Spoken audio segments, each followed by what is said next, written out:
పచ్చ పచ్చని చాయి ఓలాల యూరిన్ ఇన్ఫెక్షన్కి ఎంతో మంచిది మాలాల. వీక్షకులకు నమస్కారం. ఏంటి ఇలా పాట పాడాను అనుకుంటున్నారా? శివ పార్వతుల కళ్యాణం చేసుకుంటున్నాం. కళ్యాణానికి రమ్మని చుట్టాలు పిలిచారు. మనం కళ్యాణం చూడటానికి కాదు కానీ భోజనానికి ప్రసాదం తీసుకోవడానికి ఆ సమయానికి వెళ్ళామన్నమాట. ఇంట్లో అన్ని పనులు చక్క పెట్టుకుని వెళ్ళేటప్పటికి ఆ సమయం అయింది.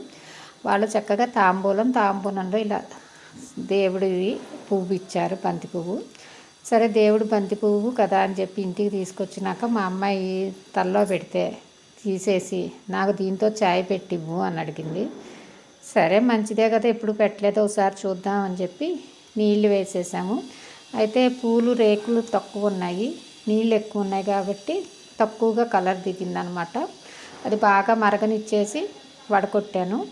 అది కొద్దిగా లైట్ ఎల్లోగా వచ్చింది. పూలు ఇంకొద్దిగా ఎక్కువ వేసుంటే ఇంకా డార్క్గా ఎల్లోగా వస్తాయి అనుకుంటా.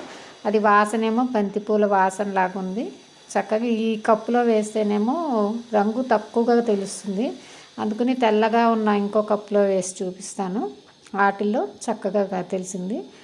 యూరిన్ ఇన్ఫెక్షన్కి ఇది మంచిది. అప్పుడప్పుడు తాగడం వల్ల నష్టం లేదు. వీడియో నచ్చితే లైక్, షేర్, ఫాలో, సబ్స్క్రైబ్. ధన్యవాదాలు. నమస్కారం.